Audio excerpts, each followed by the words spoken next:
দর্শক, পূর্বাচলে চলছে ঢাকা আন্তর্জাতিক বাণিজ্য মেলা। এবারে সেখান থেকে সরাসরি যুক্ত হচ্ছেন সহকর্মী নূর আলম। নূর আলম, মেলায় কোন পণ্যের প্রতি ক্রেতার আগ্রহ বেশি দেখছেন?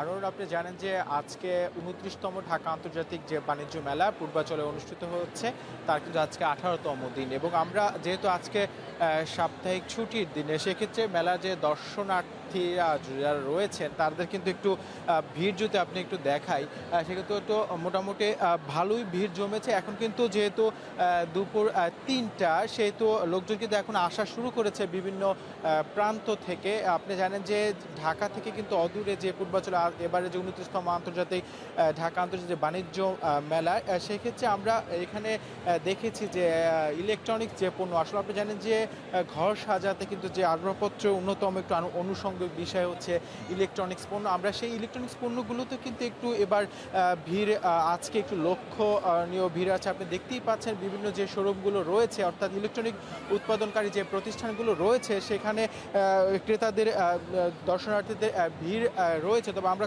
কিছু মানুষ যারা এখানে ক্রেতা রয়েছে তাদের সাথে কথা বলেছি। তারা বলছে যে সাধারণত বাইরে যে সকল স্টল তাদের শোরুমগুলো রয়েছে এবং তাদের যে দামের ক্ষেত্রে কিন্তু আসলে তাদের অভিযোগ নেই। তবে এখানে যে খাবার দোকানগুলো রয়েছে, সেই খাবার দোকানগুলোর দামের তারতম্য তারা বলছেন যে বাইরের তুলনায় কিন্তু এই যে এই স্টল ঢাকা আন্তর্জাতিক বাণিজ্য মেলাকে কেন্দ্র করে যে খাবার দোকানগুলো এখানে গড়ে উঠেছে, সেখানে একটু খাবার দাম বেশি বলেই অভিযোগ করছেন ক্রেতারা। তবে আপনি দেখতেই পাচ্ছেন যে আসলে এখানে যেহেতু সাপ্তাহিক আজকে ছুটির দিন শনিবার, সেক্ষেত্রে কিন্তু পরিবার পরিজন নিয়ে মানুষের যে আনাগোনা, এরই মধ্যে কিন্তু যে মেলা প্রাঙ্গণ তাদের পদচারণায় কিন্তু মুখরিত হয়ে উঠেছে।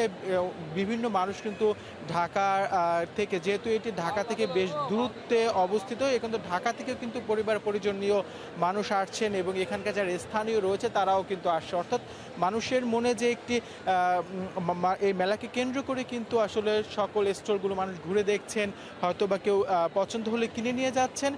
তবে যেহেতু কোনো আমরা স্টলে দেখেছি যে ক্রেতাদেরকে আকৃষ্ট করার জন্য বিশেষ ছাড়ের ব্যবস্থাও রয়েছে, অর্থাৎ ক্রেতার যে চাহিদা, সেই চাহিদা চিন্তা করেই কিন্তু যে প্রতিষ্ঠানগুলো রয়েছে, অর্থাৎ বিভিন্ন এখানে ইলেকট্রনিক্স পণ্য রয়েছে, আপনার ফার্নিচার পণ্য রয়েছে এবং খাবারের যে প্রতিষ্ঠানগুলো রয়েছে, সবাই কিন্তু ক্রেতাদের আকৃষ্ট করার জন্য তাদের যে নির্ধারিত যে দাম এবং তাদের যে নির্ধারিত মূল্য, সেই অনুযায়ী কিন্তু তারা এবার বিভিন্ন ছাড়ের ব্যবস্থা করছে। আবার কোনো প্রতিষ্ঠান আমরা দেখেছি যে একটি কিনলে একটি অফার, এই ব্যবস্থাও কিন্তু রেখেছে। সেহেতু এই যদি আমি আপনাকে যদি আজকে এই ছুটির দিনে এখন যেই আমরা পূর্বাচলে রয়েছি ঢাকা আন্তর্জাতিক যে বাণিজ্য মেলায়, ছুটির দিনে আমার কাছে এই ছিল আরও আনোয়ারুল সর্বশেষ।